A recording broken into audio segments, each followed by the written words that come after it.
Bom, primeiramente eu já gostaria de agradecer aqui nesse vídeo, que simplesmente, pra quem não viu a parte 1 dessa mini saga que tem 2 episódios, né? Porque eu tava imaginando que tipo teria no máximo uns 50 views por aí, mas tá simplesmente com 700. Isso é um marco muito absurdo, cara. E, tipo, vendo essa quantidade absurda de gente que gostou do vídeo, eu sabia que eu ia ter que fazer uma parte 2, né? E aqui tá, a parte 2 do vídeo de Fear and Hunger. Porém, nesse vídeo sim eu garanto que eu zerei o jogo. E ainda em mais de um final, tá?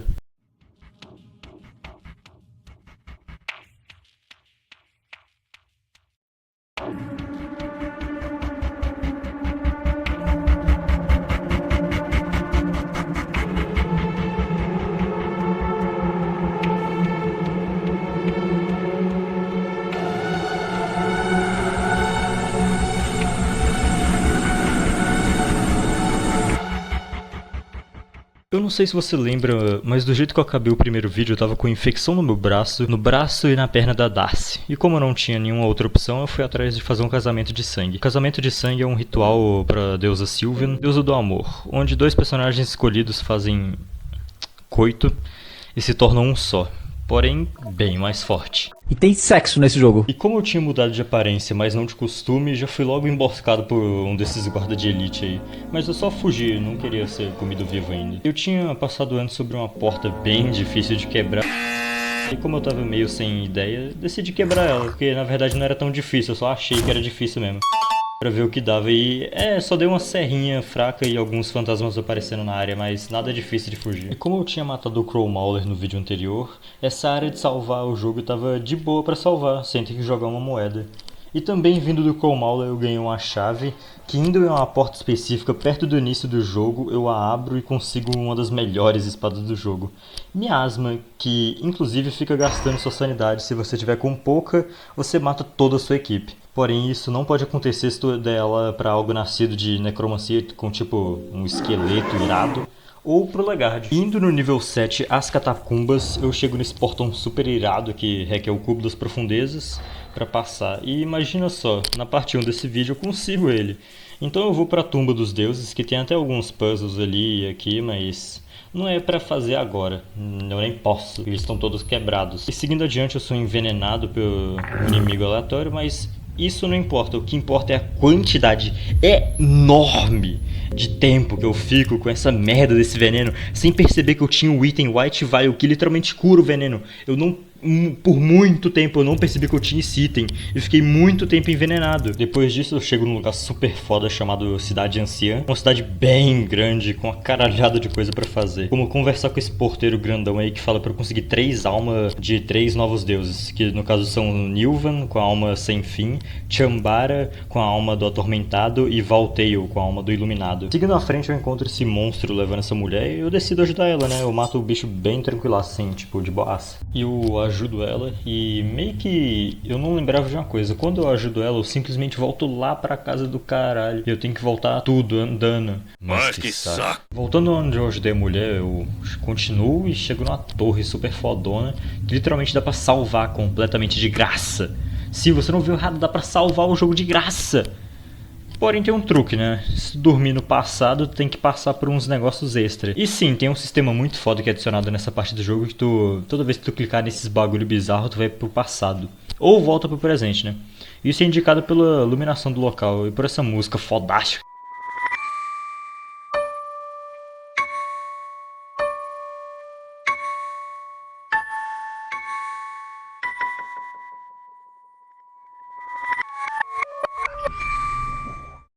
Puta que pariu, essa música é muito boa, cara.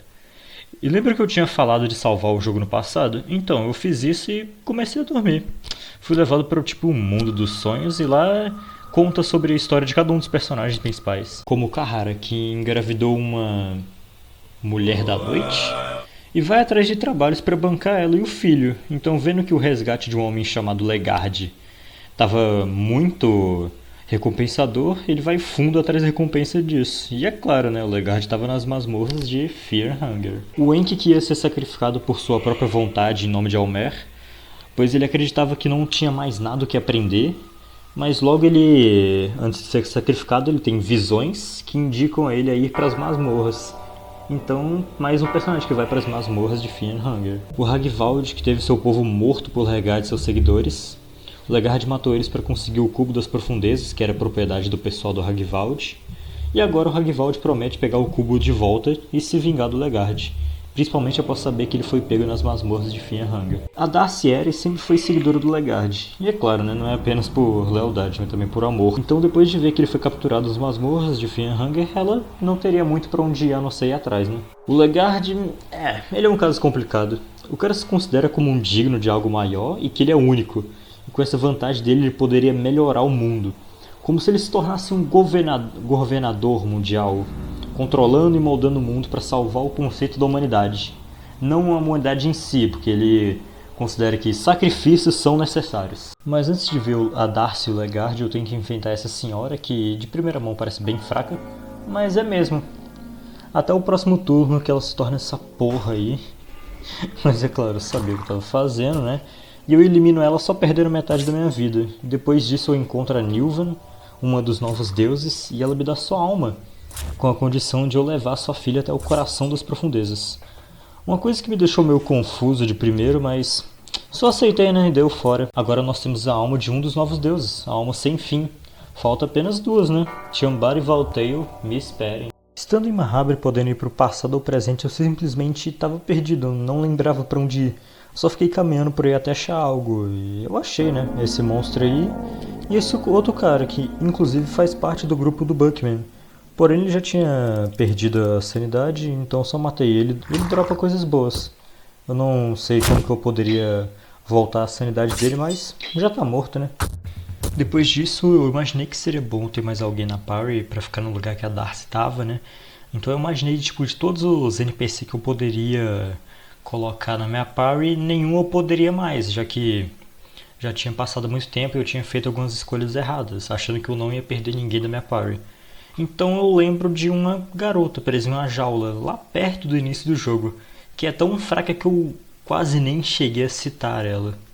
Porém, se tu já viu tudo isso do jogo, já deve ter percebido que a dificuldade é muito baseada na sua experiência. E como eu já sei de muita coisa do jogo, né?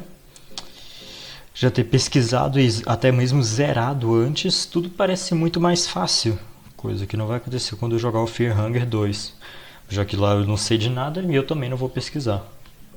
E graças à minha experiência eu já sabia que essa garota tem dois segredos. E um deles é que ela pode usar todo tipo de magia. Isso é muito bom, já que atacar com ela usando a força bruta já não ia ser muito útil, né? Mas antes de pegar ela eu não lembro porquê, mas eu fui matar o Salmo Snake, que é esse axolote gigante aí, que quase matou todo mundo da minha party, mas eu mato ele e pego a alma dele. Que com a pedra da alma tu pode equipar ela e simplesmente o personagem que está com ela equipada não pode perder membros. Por coisas como cortes ou magia. E eu fico com isso praticamente o vídeo todo, tá, mano? Mas depois sim, eu pego a garota e também já aproveito e viajo pra upar meus status no Hexen. Que eu não sei o porquê, não tava upando quase nada. Eu provavelmente fiz algo de errado e não ganhei afinidade com quase nenhum dos deuses. Então eu aprendi truque de piromancia, que não seria muito útil, porque o ataque básico já seria mais forte. Uma coisa muito útil que eu aprendi foi Loving Whispers, ou também Sussurros de Amor, que, pasmem, cura muita vida de um personagem escolhido. Depois disso eu entreguei aquela boneca que eu tinha encontrado na cela do Carrara há mó tempo atrás para a garota. E também entrego essa faca perto do pessoal do Sylvian, que por enquanto não foi muito útil, mas relaxa que depois vai ser. Então, lembra dos mapas que eu comprei? Eu fui atrás de um deles e demorei um bom tempo para achar, mas depois eu só fiquei clicando em todo lugar até finalmente achar, com 2 pergaminhos de Almer, andar sobre as águas e transmutação para transformar água em vinho e um pão em 3. Sim, Almer é baseado na religião cristã. Agora com esse pergaminho de andar na água, eu vou onde matei o Salmo Snake e vou andando na água até chegar no Nosramos, que fala algumas coisas da lore do jogo, porém o que importa mesmo é que eu peguei o Scroll de Combustão. Uma magia muito boa, já que não gasta sanidade diferente das outras. E pronto, a garota agora sabe usar combustão. Finalmente eu estava pronto para continuar depois de tudo isso, eu voltei para Mahabre, fui no passado e comecei a fazer esse puzzle super difícil aí, que obviamente eu realizei sozinho, pô. Eu jamais estaria em cal com um amigo na hora, né? Impossível. E terminando, o mais impressionante que eu encontro é o corpo do nosso queridinho Almer. E sim, como tudo nesse jogo, ele tá com um bingulho à mostra. Que inclusive, se tu tentar usar necromancia no corpo do Almer, a única coisa é que ele fica de barraca armada. É foda. Voltando para coisas um pouco mais formais, tá na hora de finalmente ir atrás de matar outros novos deuses. Agora eu tô aqui na livraria do Valtale e com uns puzzles por aqui, outros por ali. E eu finalmente, mais um tempinho se passa e eu chego na mesma sala que ele. E ele se mata. Isso é meio inesperado, né? Ele simplesmente pulou no meio de um buraco. E eu fui atrás, né? Fui descendo as escadas. Eu encontro a forma verdadeira dele. Eu tenho definitivamente que falar de uma coisa. Os designs de Fearhunger são muito bons. A luta com ele tem um segredinho. Se tu escolher conversar, tu começa com um quiz naquele turno. E se tu acertar, tu dá 500 de dano por todo o corpo dele. Isso ajuda demais. O foda é que eu errei quase todos os quiz que ele fez, mas ainda deu pra matar sem perder tanta vida. Deus Solado. Agora eu tenho a alma do Iluminado, né? Faltando apenas a alma do Atormentado, com o Chambara. E sim, senhoras e senhores, eu finalmente posso afirmar que eu curei o veneno. Meu irmão, depois de tanto tempo com esse veneno, eu finalmente percebo com ele, que eu tô com ele. E eu tô com de tudo no inventário. Pelo amor de Deus, demorou horas, meu irmão. Dando acalmada agora, eu já vou mandar cal, né? Fiquei um mau tempo andando, como sempre, até achar o Templo do Tormento. Mas finalmente eu tava aqui, preparado pra matar mais um deus aí, né? Porém, pra tu spawnar o deus, tu tem que sacrificar alguém da party. Mas calma aí que tem um jeito ainda. Em Mahabre tem um laboratório escondido perto de um beco destruído que tu pode criar um clone. Aí é só tu levar o clone até lá, sacrificar, ficar fugindo desse bicho de carne e depois só ir embora. Mas saindo do local o próprio deus Chambara aparece, eu destruo a primeira fase dele, mas logo na segunda tem um segredinho. Pra tu atacar ele em si, é bom tu destruir esses anéis de cebola metálicos ao redor dele. E até ele se regenerar, tu pode meter bala nele. A perda principal foi quase toda a vida da Moonless, mas eu sei que ela é uma boa garota e que ela vai superar isso. Então agora sim, eu tenho a alma do Atormentado. As 3 almas dos 3 novos deuses, necessárias para continuar meu caminho. Guarda do portão, bora lá. Mas é claro, né? Sempre que eu tenho um objetivo, algo completamente diferente acontece.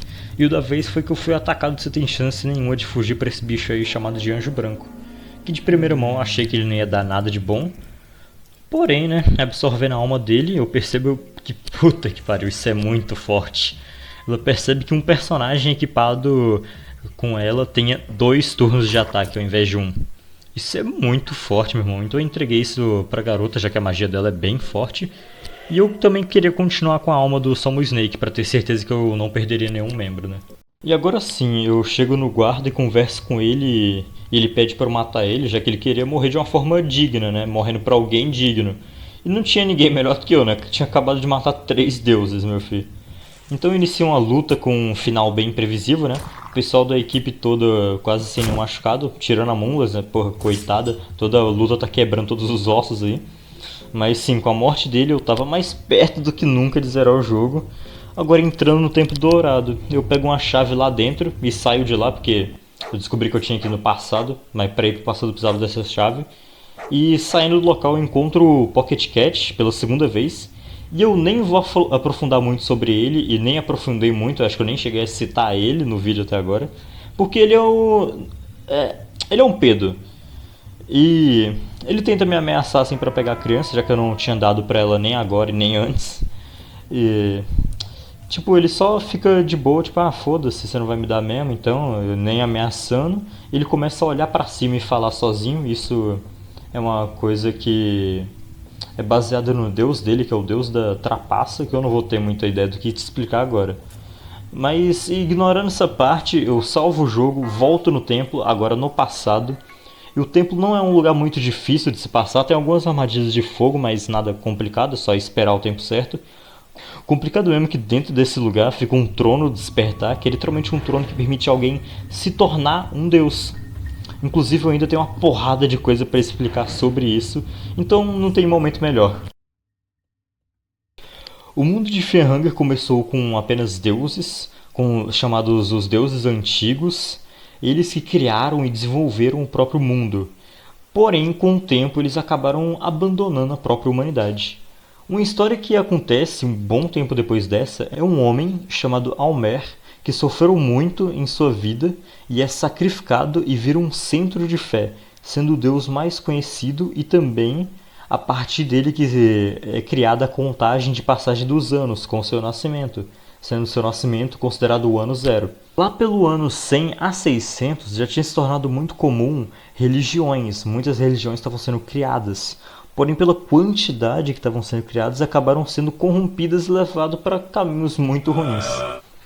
Indo para 700 a 1100, a humanidade começa a buscar formas de ascender como um deus, usando rituais, sacrifícios ou cultuando deuses específicos.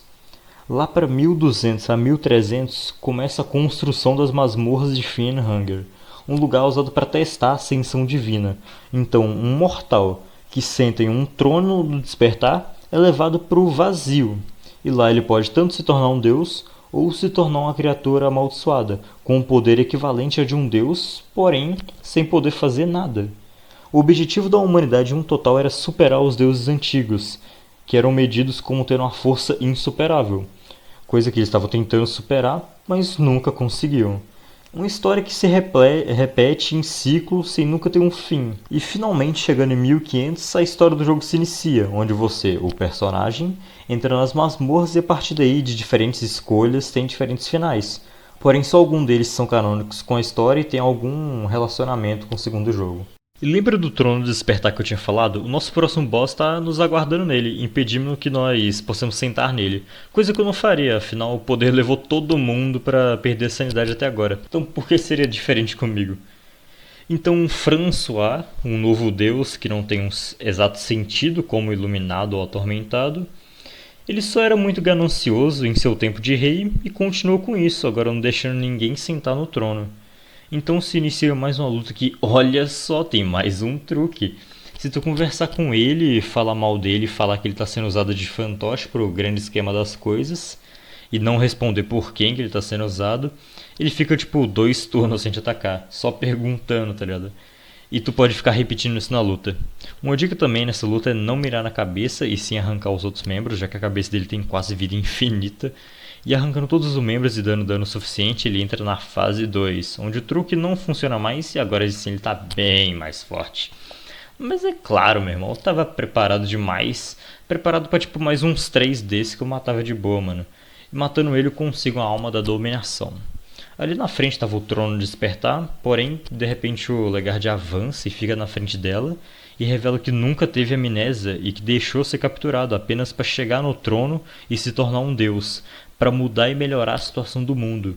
Então depois disso o FDP senta no trono e vai pro vazio, um lugar onde o espaço e tempo não funcionam muito bem.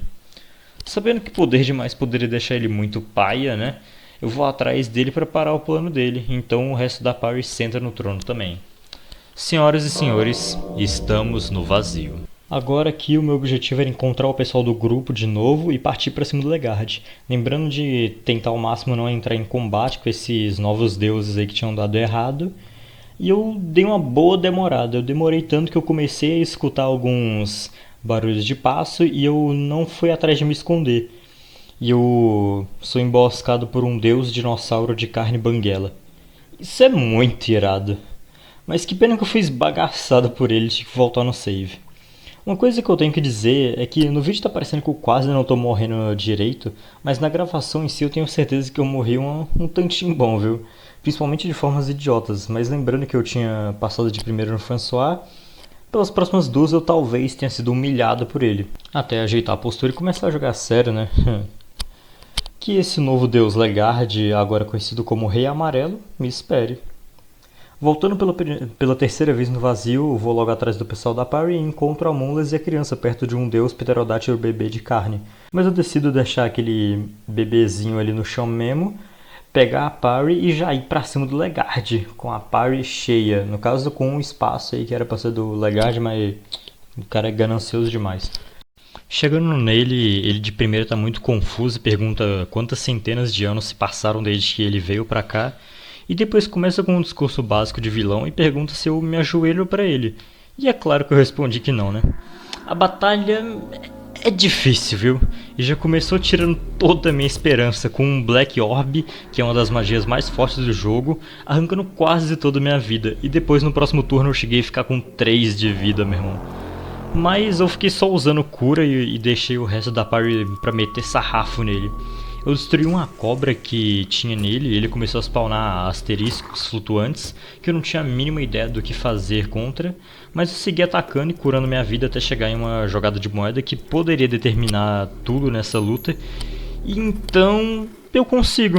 Não morri pra moeda e continuei com um ataque constante. Finalmente o Deus caiu, cara. Aquele homem que um dia foi Legard caiu na minha frente enquanto sangrava pelo pescoço. E isso tudo me garantiu o final C, denominado de O Rei Amarelo. Depois da morte de Legard, eu acordo fora das masmorras e fico me perguntando se tudo isso realmente aconteceu. E com a nossa fuga das masmorras, uma parte dela ainda não saiu de nós. Por meio de pesadelos e alucinações, os personagens ainda se lembram daquele lugar. Porém, agora a aberração que um dia foi Ragvald Darcy, a garota e a Moonless poderiam viver uma vida fora desse lugar. Uma curiosidade, inclusive, é que as masmorras de Fienhanger são consideradas como uma criatura viva. Eu não entendo exatamente como isso funciona, qual é o contexto disso, mas elas são consideradas uma criatura viva. Inclusive, tu deve ter percebido uma coisa, ainda tem um tempinho de vídeo a mais, então já vou mandar real. Eu fui fazer outro final na qual ainda não tinha feito. Bora ver o quão difícil ele foi. Bom, pro próximo final eu saí de Mahabre e fui lá pras minas, onde o Deus das Profundezas fica. Eu não sei se você lembra, mas ele tem aqueles corações gigantes roxos, que inclusive eu já destruí os 3 corações que ele tem, o que literalmente matou o Deus, e me permitiu entrar dentro dele. E senhoras e senhores, bem-vindos ao inferno. Lugar também conhecido como Level 8, a Manopla. Esse é de longe o pior lugar do jogo, que quase me fez desistir de fazer esse final e de continuar jogando esse jogo, porque é simplesmente absurdo, meu irmão. Tem a armadilha que dá hit kill, a armadilha que drena a vida toda da parry, bola 3D que te esmaga e dá hit kill, inimigos que estão dando depois de mortos em quantidades muito grandes, em locais impossíveis de fugir e muito estreitos, inimigos que atacam e arrancam membros mesmo fora de batalha, insetos no chão que te machucam. É um lugar muito grande, é praticamente um labirinto. E é claro, buracos para você cair para a parte de baixo e ter que subir de volta tudo do início. E se você cair lá para baixo, você também vai ter que obrigatoriamente enfrentar uma segunda versão do Crow Mauler, que tem 2 cabeças. Meu irmão, puta que pariu, nossa. Simplesmente a pior área do jogo. Depois de muito, mas muito tempo, eu finalmente chego no final dela. O nível 9, nível que sequer tem um nome. E ainda chego bem de vida, então depois de curar o pessoal, eu simplesmente vou andando em cima de uma pilha de corpos inacabável. Um desses corpos no nível 9, eu finalmente chego no fim, com o Limbro lá para baixo, e de repente a garota avança e fica parada em pé perto da beirada, onde ela fica olhando para a escuridão por um tempo e depois ela olha para trás com um olhar sério e concentrado, e do nada ela começa a se contorcer e inicia uma batalha. Nesse momento eu tava muito tipo, uou, o que tá acontecendo? Mas eu decidi continuar atacando ela, coisa que no próximo turno ela mudou completamente a aparência e apareceu o diálogo que eu senti uma presença completamente nova aparecendo na escuridão. E o próximo diálogo diz: o Deus do medo e da fome nasceu. Meu irmão, tu entende o quão foda foi ler isso numa madrugada enquanto eu jogava. Nesse momento eu comecei a entender tudo do jogo, onde a Nilvan tinha falado pra levar a filha dela pro coração das profundezas. A quantidade de vezes que esse jogo dá a oportunidade de tirar a garota de você, até mesmo tem uma deusa que cura toda a sua party em troca da garota. E também esse seria o motivo dela poder usar todo tipo de magia. Indo na lore do jogo, a garota foi feita por magia e seus pais são Nilvan e Legard, da parte de quando ele foi preso. Isso pois eles queriam criar um novo deus capaz de superar os antigos, e nada melhor pro deus Fear and Hunger, medo e fome. Esse jogo tem uma história boa pra caralho, mano. Absoluto cinema, simplesmente. E se eu tenho uma coisa pra dizer sobre ela, que você não vai estar em vantagem de nenhuma forma. Sua única chance é com 2 turnos que ela te dá. Porque naquele momento toda a existência dessa deusa em algum dia ter sido uma garota já tinha deixado de existir, mas ainda tinham duas coisas no chão que não sumiram: a adaga e a boneca, que eu tinha entregado para ela lá atrás. Ela, na forma de deusa, olha para esses dois objetos e para de atacar por um turno em cada item. Então isso é tudo que você tem. E bom, eu ataquei e ataquei ela enquanto ela se transformava, até que ela começou a me atacar de volta. Nesse momento eu fiz uma promessa pra mim, que eu não ia deixar ninguém morrer nessa luta. Enquanto isso, a deusa continua evoluindo até chegar na sua forma final. Nesse momento a Moonless quase morre, fica com 3 de vida e ainda pegando fogo, então eu uso meu turno inteiro para curar ela. E em meio a um jogo de moeda, eu escapo do olhar amaldiçoado da deusa e continuo com o time todo em uma luta realmente intensa, que meu time não parava de ser atacado e eu não parava de curar de volta. E eu ganho? Eu ganhei, mas ela não morreu e isso é óbvio, né? Ela tinha um nível de poder ainda maior que os deuses antigos, então vencê-la é algo humanamente impossível. Então toda essa tentativa de batalha foi só uma frustração, porque desde o início já era claro. A deusa do medo da fome entende seu sofrimento. Por que você resiste? Esse pensamento deve ter passado pela sua cabeça em algum momento. O pensamento que você se aprofundou demais. A ideia é que essa seria uma viagem só de ida. Então, ao invés de lutar contra o inevitável, por que não abraçá-lo? Apenas deite-se e descanse. Há beleza nessa escuridão, que pode ser aproveitada e usada para criar algo novo. E no fim, lutar não era uma forma de vencer, e só de prolongar a vida, pois no final eu nunca escapei das masmorras, mas eu criei algo que mudaria o mundo em uma nova era de crueldade. Então, senhoras e senhores, esse é Fear and Hunger. Sinceramente, um dos meus jogos favoritos, e se você quiser jogar ele, eu digo boa sorte, porque você vai precisar. Continuaremos em Fear and Hunger 2. Termina.